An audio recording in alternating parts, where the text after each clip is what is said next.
Hello, Mercy Rodriguez here, MPA585 Week 3. Today we'll be discussing key concepts in public economics, three concepts from the text and three from the videos from this week's reading. So I will highlight each concept and explain whether the average American understands it and try to give a real world example. And then I'll close by showing how the concepts connect. So my first concept is externalities from chapter 6. So this occurs when actions affect others outside the market transaction. Most Americans don't fully understand this. They maybe confuse it with external, meaning foreign. An example could be if a neighbor's tree is shading your yard, it can lower your cooling costs, which is a positive externality. But if the roots damage the sidewalk, then that could become a negative. My second concept was public goods from chapter 7. Those are both non-excludable and non-competitive. So many Americans assume all government services are public goods, but highways, for instance, are rigorous during congestion. So a true example is our national defense. Everyone's benefit, everyone benefits once it's provided, regardless of any kind of tax contribution.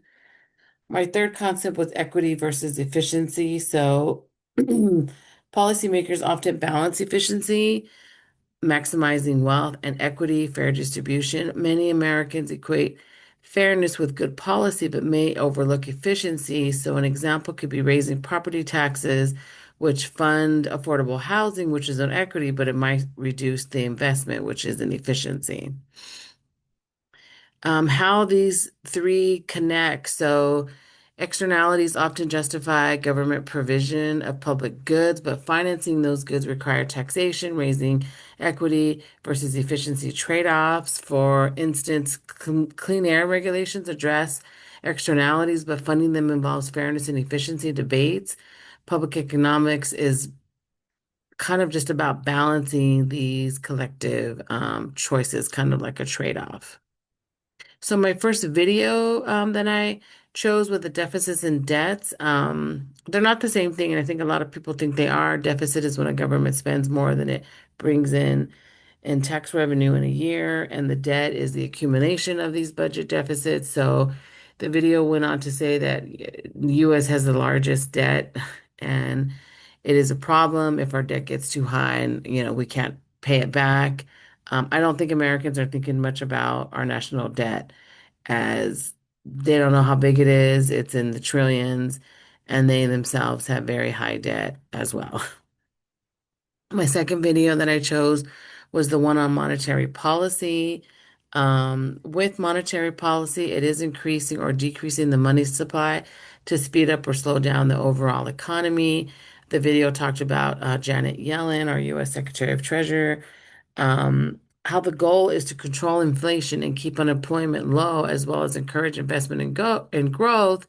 And so, if we imagine inflation is high, groceries, gas, and rent are all rising very quickly, the feds might raise interest rates so that the loans and credit cards can cost more, which slows down the spending, reduces demand, and helps bring prices back under control. Excuse me. Again, I don't think Americans are talking about this um, as they're busy trying to work to pay all of this out of control prices that we spend on our necessities. Excuse me.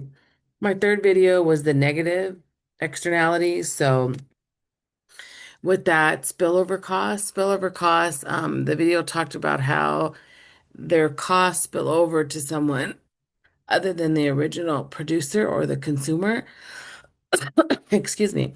The problem was that the additional costs or the marginal costs add another cost to the society overall. So I don't think the average American has a good understanding to this concept, as most consumers are not thinking past what they need to buy or how they're going to buy it. So in closing, how it all connects. Externalities and public goods is justifying government intervention, deficits, debt, and equity versus efficiency are trade-offs in funding public goods. And with our monetary policy tool, it's just a tool to stabilize economy and address externalities, and inequity. So these six concepts from the book and the videos, I don't feel like they stand alone. I do feel like they overlap. For example, negative externalities like pollution often justify the government's role in providing public goods such as clean air programs, but financing those programs immediately raises the equity versus efficiency debate on who pays and is it a fair versus efficient. When the government spending on public goods or redistribution outpaces revenue, we face deficits and debts, and which then influence long-term policy choices. And then finally, with monetary policy, works in the background to stabilize the economy by controlling inflation and managing growth, and indirectly influencing how affordable it is to fund the public good. So I just think together, these concepts show the balance that the policy makers must strike, correcting the market failures, ensuring fairness, and maintaining fiscal and monetary stability. Thank you for your time. I hope you enjoyed it.